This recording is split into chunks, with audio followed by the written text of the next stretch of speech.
Yes, I would say so.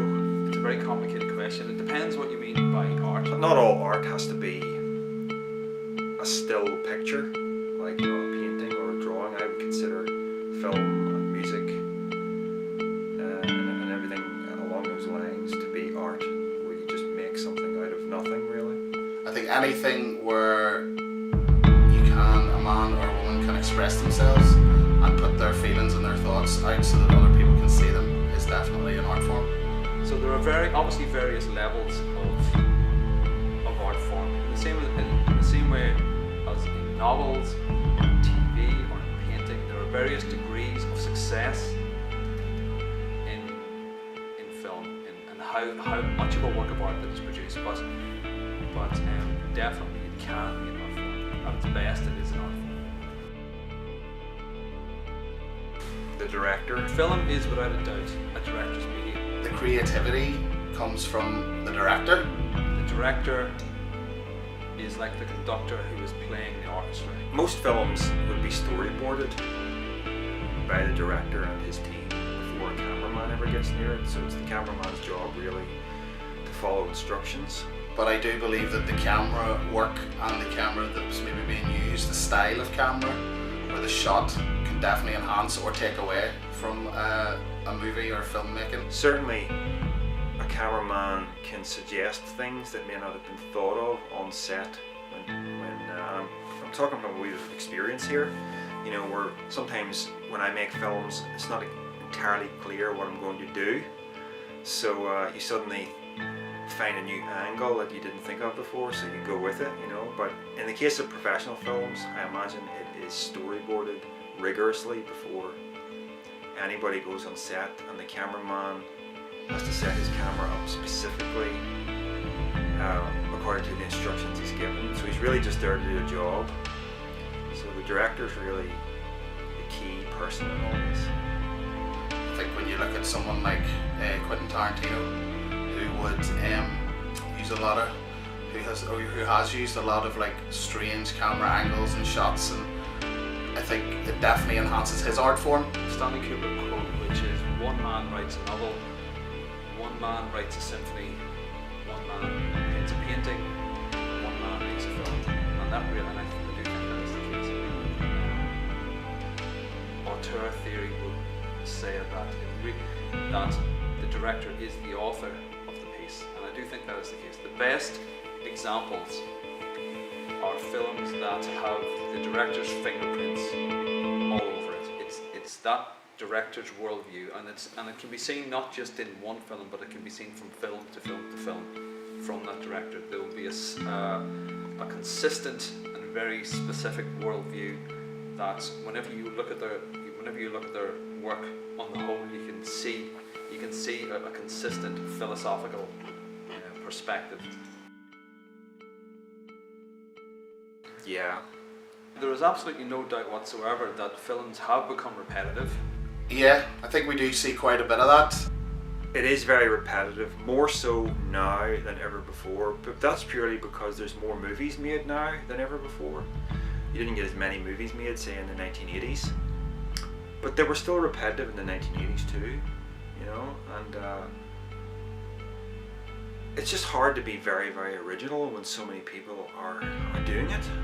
Occasionally an original one comes along, but to give you an example, I was watching The Conjuring Part 2 the other night, and as I was watching it, I was enjoying it, and there was jump scares and it was fun, but then I thought, how many times have I seen a movie which is based around the idea of a family or a group of people gets haunted by something, the experts are called in, there's various scuffles with the spirit world, and they save the day in the story. How many times have we seen that? That's The Exorcist, that's Poltergeist, that's The Conjuring Part 1, that's a whole bunch of other movies. I think we see, especially recently with a lot of the big trilogy movies and the series movies that have come out, a lot of them seem to be the same.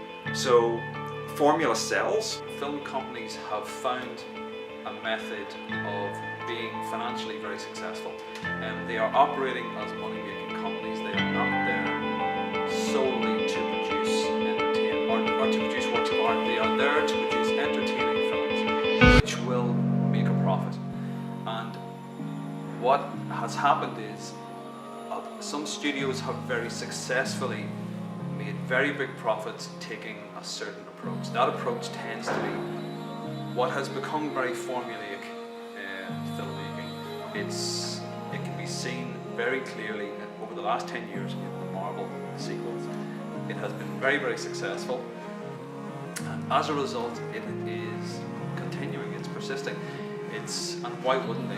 It's perfectly understandable that they would continue this, because it's making the studio an absolute fortune. When a movie works, what the studios do is then they try to make more movies just the same, with the idea that they will also sell, and so it all becomes overly used and stale. The only danger is that if that is the only thing if the only thing that Disney, for example, is making is the next Iron Man or the next Avengers, well, that is bad, because Disney has so much more that it has done over the years and has proven itself as a leader, as a real leader in visual storytelling, that it would be a real shame if it was then stop and just repeat itself ad nauseum in another Avengers, another Spider-Man, another Thor. But having said that, those films are good, but they are not. They're not everything that Disney could do. Disney could be doing so much more. Disney could be original. It has the money to be original. It has the money to take risks, and it's operating solely currently as a business simply there to make money. But having said that, the products that they make are as polished as you can find anywhere. And then you get the other side of the coin where they don't want to take a chance on something new because they're not sure how it's gonna play out in an audience. It's very rare now that you see a movie that comes out which can stand alone and say that there's really nothing has been out before or since. They are, yes. In a certain proportion of the film industry, there is definitely a formula to which writers are sticking. I don't think it's losing its touch. I think there are a lot of unique and creative movies out there. Film and character development tends to follow the formula a lot of the time. Writers and directors are sticking to a pre-proven formula. And a lot of rubbish movies being made where the priority was visual effects, not storytelling, not character development. That's unfortunate.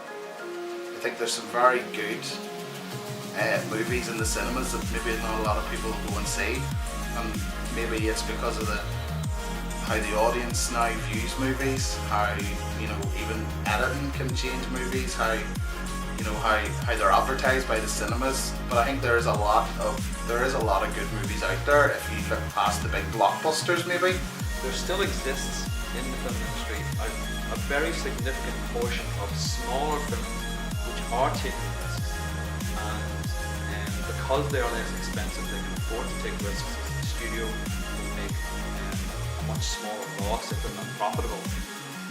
A lot of those films do go on to be very profitable. A lot of them, or they go on to establish a director. For example, something that started off very, very small, like Reservoir Dogs, would have at one time been seen as a real risk for a studio. But because it didn't cost very much, and because it made so much money, it therefore established that studio and got the studio up on its feet.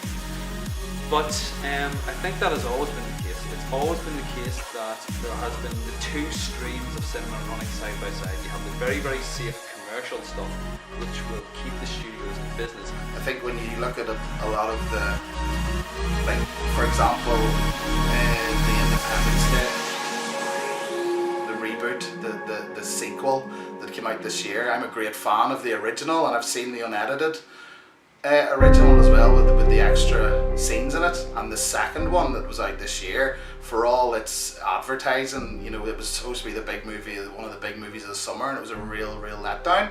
I just found that it didn't have any real substance to it. It was just let's make a lot of noise and put like big explosions on TV, and it was big budget, and it just didn't hit the mark at all. You know, for me, and I see that in quite a lot of movies, especially when they're trying to make sequels of like maybe older classics like Independence Day or things like that. There, even the Men in Black franchise, like I don't know what they're gonna do with that when they decide to make another one. And alongside that, you have the more experimental but much less expensive stream of films, and it has a different audience as well. It has an older audience, a more sophisticated audience, a more educated audience who can enjoy stuff at a slightly more sophisticated, slightly more complex level, as opposed to the other audience, which requires their stories to be, you know, fairly formulaic and no surprises, no unhappy endings, nothing too quirky, nothing too different. They want the same as they've had before, just packaged slightly differently. But I think the two things exist side by side. I think there is still a lot of creativity. There's a lot of good stuff still coming out all the time, even though it doesn't get the publicity that the big blockbusters do. But then that's always been the case. Absolutely, I think there's far too many of these big budget, big screen. They're only made for cinema. Yeah, I mean, we have all this technology now that we didn't have, but there's something to be said for practical effects, I think. You know, watching something like Lord of the Rings, where you've got these massive battles, and you know it was all constructed inside a computer.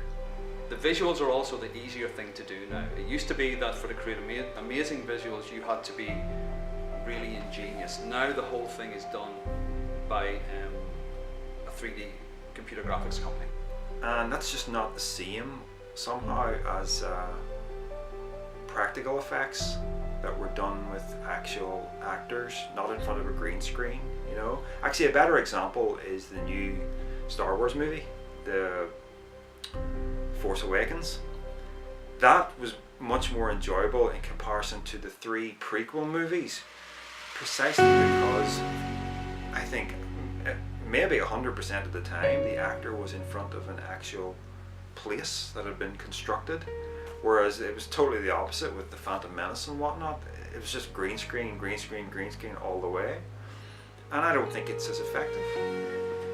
It's much easier now to create amazing visuals. What isn't so easy is to do the other thing, is to create that X factor in a film, which is to do with story and characterization. That's a much more difficult thing to do. It's a much subtler thing for a director to try and pin down, to draw characters that are subtle and that are realistic, and where the human responses on the part of those characters are emotionally true. It's too easy to make a hollow movie like Transformers.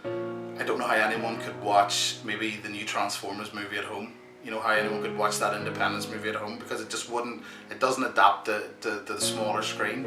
You know, when you're sitting at home on a Saturday night, you want to watch a good movie. Which bore the life out of me because it just had no story. There's a lot of explosions, there's a lot of action, but there is no substance, and you find yourself not caring about the heroes or the heroines in the movie. You actually end up,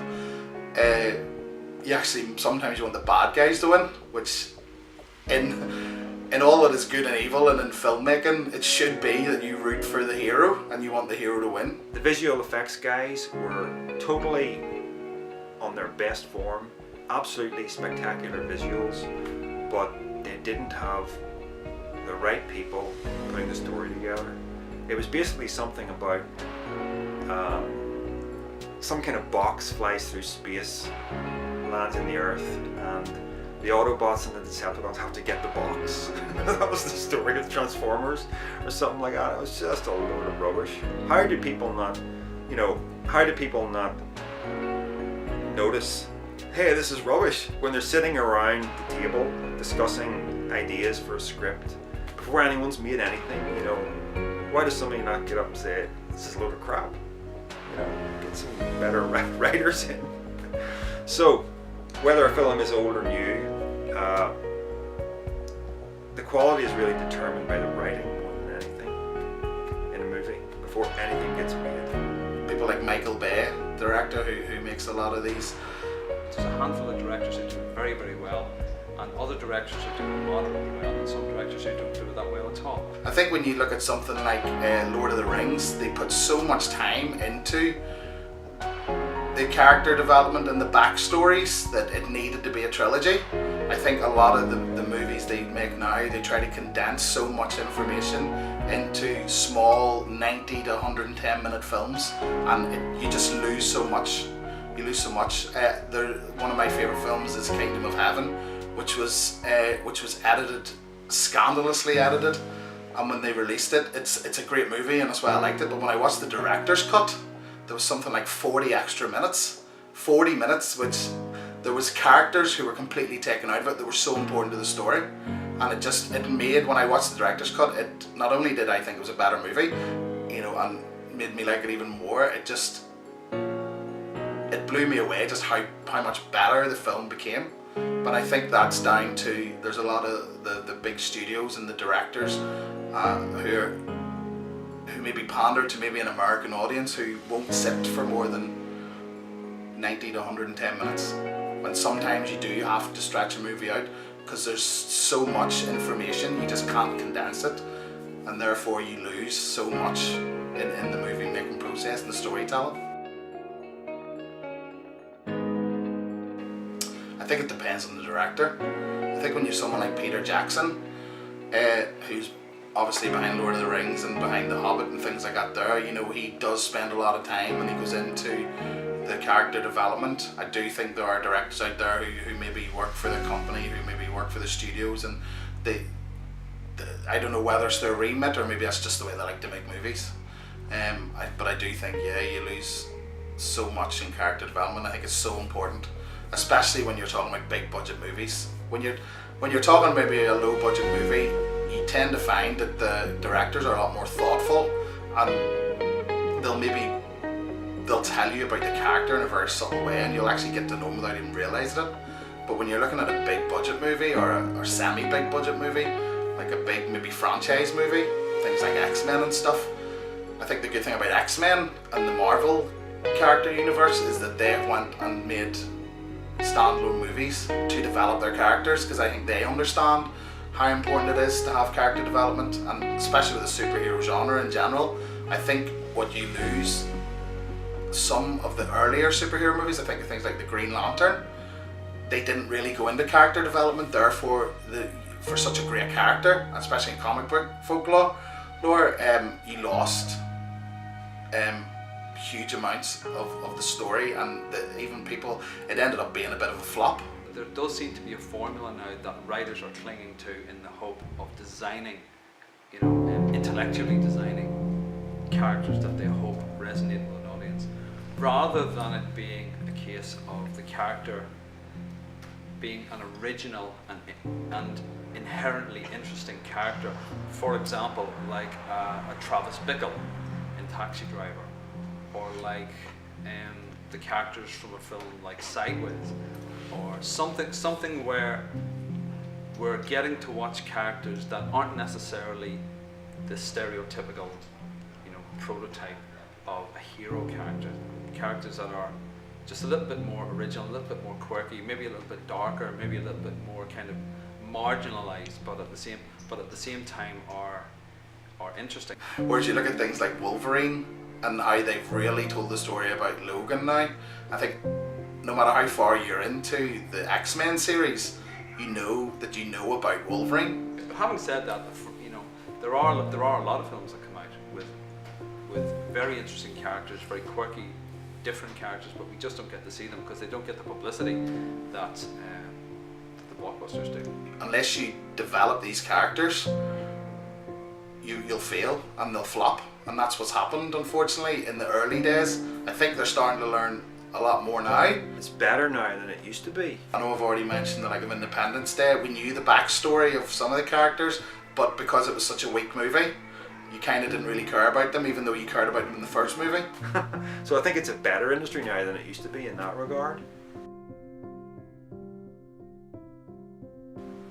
Yeah. There's absolutely no doubt whatsoever that video editing is a huge contributor to the overall success or failure of a piece of film. Probably a lot of it depends on the editor. It can be used extremely well, or it can be used in a way that's just kind of functional and just gets us from A to B.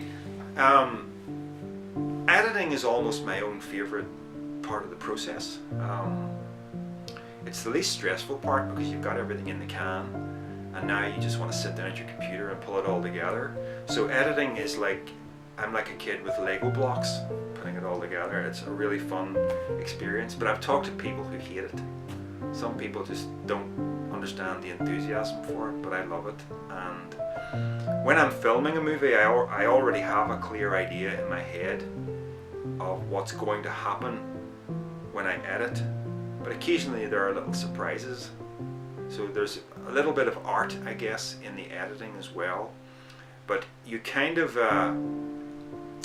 have to have done your editing in your head before you even sit down at it. So the real art is what takes place here before you even turn on the camera, you know. Jaws, where the editing completely transformed a film that was not meeting expectations, where the director wasn't getting what he wanted, but the editor found a completely new way to present that film, making it much more mysterious, making it much more a case of less is more, making the audience want to see the shark without actually seeing the shark, but but using kind of triggering their imaginations, making them kind of wonder what the shark looks like. So it became a totally different thing. Thelma Schoonmaker, who works with Scorsese and has worked with Scorsese on most of his films, completely transforms that footage and makes it really, her editing style is one that is completely her own, and she edits so well, so kind of, it's almost like music the way she edits. And then especially the eye they have and what they're looking for. You know, you could have someone who's maybe who wants a movie to look a certain way, and granted, you could edit it that way, but it might not fit the genre or fit the movie. You know, if you're looking for a big budget, shoot 'em up, blow everything up. You know, you're not gonna film it in film noir, are you? Because it won't work. So I think your editing styles obviously need to suit the movie that they're being made for, and plus you need someone who knows what they're doing. Don't like them. Overused. I'm not a fan. They look like cardboard cutouts. I don't necessarily see it as a good thing or a bad thing. I think it's something that needs to be used in the right place. Some of them are done very well. Some films really, really do benefit from it, and some films use it simply as a marketing tool in order to generate a bigger audience, and that's understandable. I had a friend who I worked with before who thought Avatar was the greatest movie ever made. The biggest film obviously to use 3D was Avatar. And we had this 2-hour debate as to why it wasn't. And that is a film that I think really did benefit from it. As a visual art form, it has a place, of course, because it was stunning. There are various opinions on the quality of Avatar as a film, you know, in terms of the plot and the characterization and the storyline. A movie like Avatar, I thought the story was weak. I thought the characters were weak. It was just your bog standard one man against the world. Films like that, which take you to a different place, really benefit from it. And simpler films as well. For example, like a Spider-Man film really benefits from it. The Hobbit films were shot in 3D. They really benefited from it. Just that sense of depth of helped you feel that you were in this other place. Animations can benefit from it, you know. The Lion King was redone in an artificial kind of a 3D, and it lifted it up a layer. It really did add something to it. It was just nice to see those locations with a Z-axis, you know, with that sense of depth that you weren't going to get otherwise. So I think it can be a really, really beneficial thing. I think it can add a lot to a film, but I don't think it's something that needs to be used in every film. But on some of them you can tell, like, it's a flat character moving around in front of a background. So whenever my friend has a 3D television, and whenever he gets a movie that has a 3D version, I say to him, okay, are we going to watch the pop-up book version? because that's what it reminds me of when I see these characters. It reminds me of those children's pop-up books. And once I had seen 2 or 3 3D movies, and yes, in part they're impressive, especially when you see big vistas. But you just sort of forget you're watching 3D 20 minutes into the movie, and I haven't really felt any urge to invest in one of those TVs for myself. And I think it's going to be a niche technology that's going to end up maybe being forgotten about. I know with the 4K TVs that are coming out now, I'm not sure you can get 3D 4K TVs yet. Maybe that will come, I don't know, but it's not something that I think is worth investing in. It's more about the experience of a 3D movie rather than does it enhance the movie. It enhances what it looks like, but does it enhance the storytelling? I don't think so. Cinema isn't what it used to be. Cinema. I love the cinema experience, but I'd rather watch a good movie at home than a rubbish movie in the cinema. I like to see a film with an audience. I like the cinema to be as busy as possible. They had one screen, and I can remember if the movie was popular, people were queued right round the side of the building, 3 sides of the building, waiting to get in. And when you went to the cinema, it was a real experience. I like the act of leaving the house and going out and deliberately going to see a film, paying the money to see the film, going in, waiting for the film, watching the trailers. I like the experience of it. Because you hadn't been saturated with this sort of experience, you just got to do it once in a while. And it was special. I like the fact that the screen is 50 foot. I like the fact that it's all I can see. I like to be interested. I like to be captured and enthralled, and if you can do that with a DVD, that's brilliant. I like the fact that the sound system is incredible and it's completely surrounding me. Even though you didn't have surround sound and it wasn't a digital presentation and all that, it was just special. Now that cinema is everywhere, it has lost that, and it has lost it even more because you can invest in home cinema. And it's much bigger and much better than anything you would ever get at home. I have a projector here that I sometimes switch on, which turns a whole wall of my living room here into a cinema screen. Got 2 really nice speakers here with an amplifier. It all sounds great. I haven't really invested in the surround sound or anything, but yeah, I just don't feel much of an urge to go to the cinema anymore, I have to say. When I hear about a new movie coming out, my general thought is, okay, I'll look forward to getting that on Blu-ray. And I think cinema is, I wouldn't say on the way out entirely, but I imagine it suffers a lot. I imagine that industry suffers a lot because people have their own home cinema setups now, in a way that you didn't have many years ago. If a film, I think, isn't going to be that much of a cinema experience, I'll tend to wait for it to come out on DVD. But on the whole, 9 times out of 10, I would much rather see it in cinema. And why? It's very hard to pick one favourite film. The best film I have ever seen, I have absolutely no idea. Star Wars, hands down. Mad Max The Road Warrior. Some of them would be films that made a real impression on me because I was young, or some of them would be stuff that I watched at a certain point in my life, so they meant a lot, or some of them would be stuff that I've appreciated now that I'm a bit older. But films like 2001, Jaws, E.T., Goodfellas, Reservoir Dogs, Pulp Fiction.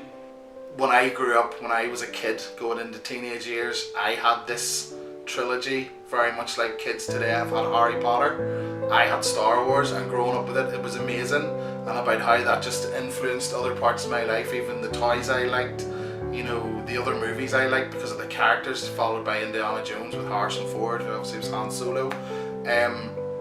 It was just, everything about Star Wars, it just grabbed me, and it's never let go. Lost in Translation, Scarlett Johansson, Bill Murray. I really like that. No, those are 2 very different films. One is essentially about unrequited love. The other is about a man who is a loner, who kind of has lost his way. It's a post-apocalyptic movie. He's a loner, he's lost his way, and he sort of finds his way back into the remnants of civilization. And I suppose I relate to that in a funny way, in that, you know, I'm a single guy, so unrequited love, you know. And also you know, I do have loner tendencies, and I think I relate somewhat to the Mad Max character. Slipstream from the 1980s. It's a science fiction movie. It was starring Mark Hamill, and this is the first time we'd seen Mark Hamill since Return of the Jedi. I think it's about 1988, 89 maybe this came out. And it was billed as this great new sci-fi movie starring, you know, the guy who was Luke Skywalker. So we all went to the cinema, me and my mates thought this was going to be great. And what I remember most about it is partway through the movie, my mate Chris just walked out. Film Love Actually, which I felt was very simplistic, to the point almost of talking down to its audience, of pandering to its audience, as though the creators knew exactly what the audience wanted and were giving them a very sickly sweet, simplistic view of the world, with some very, very dubious philosophies articulated throughout the film. I quite like Richard Curtis. I'm a fan of a few things that he's done, but that film I thought was very good example of this cinema. For example, I was at the cinema last week watching Arrival, which I thought was going to be a really interesting movie, and it just didn't do anything for 2 hours, and we walked out and went, what just happened? You know, there's a lot of hype around this movie. You know, I've seen a lot of interviews and chat shows with the stars, Jeremy Renner and Amy Adams, who are fabulous actors, but the film itself was, I felt, in my humble opinion, was terrible. It was a terrible movie. It was so slow. It was well made. It was well shot. I was hoping that the first 20 minutes there was a lot of suspense to it, and I thought, yeah, we're going to go somewhere with this. But then it just kind of continued at that. It didn't have. Flat. Yeah, it was flat. It just didn't go anywhere. It started off at a level, and you were thinking, yeah, we could go up a level here, and this could really go somewhere. But it didn't. It just stayed the whole way through it. And then at the end, it had this like little twist at the end, and it's just like, okay, I don't believe this. I don't believe this for a second. You know, what you've done for the last hour and a half has not made me believe what's going to happen at the end. Unrealistic. It was unrealistic, and it was just like, no, I didn't appreciate what they'd done to me. Just I felt betrayed because I was really, really looking forward to it. fair excuse for a twist, really. Yeah, it was my fault too, so I chose it. One I just couldn't watch was The Human Centipede. I don't know if viewers know what movie I'm talking about, but you know, it's one person joined into another person in a very odd way. And the scene where the doctor describes how he's going to join the three people together, I just thought, I don't want to see this. I don't want to see this. And I'm not really squeamish normally, so I decided I couldn't watch it, and I didn't. So my guess is that might have been one of the worst films I've ever seen if I'd finished it. Contact the BBFC. If a film has an audience, it will make money, and if a film doesn't have an audience, it won't. I think the problem is that as we get older, we become a lot more certain of what we think is good or bad in a film, and therefore we have a stronger opinion on what's good and bad in a film, and we start to draw a line between what we think is good and what someone else thinks is good, and we think that we are right and they're wrong, and it's not quite as simple as that. I think we have to allow for there to be stuff that we just don't like, that we are not the audience for. Just because I don't like Love Actually doesn't mean that somebody else doesn't love it. Someone else might love that film. It's the same with music. It's the same with music.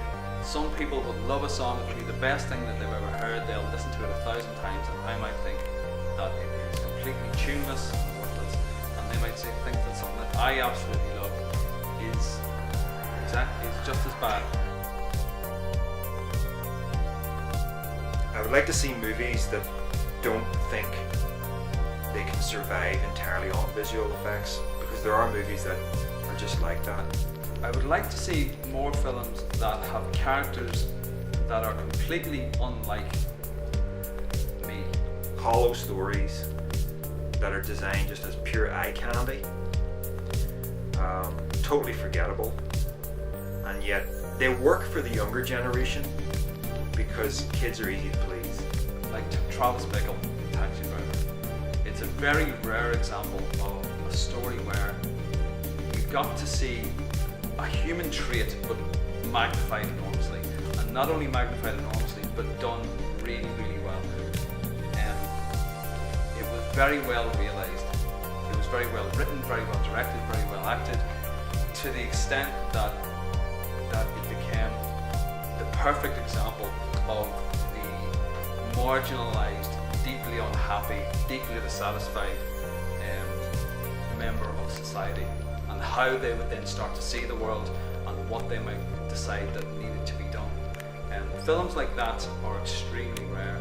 Whereas I can still get a real kick out of it. You know, something like an ancient science fiction TV series like Blake 7, which has the shaky sets, like the old Doctor Who used to have the shaky sets. Because of the stories, because of the character development that went into that TV show, it's still brilliant. The same applies to old movies. I can watch old film noir movies from the 50s.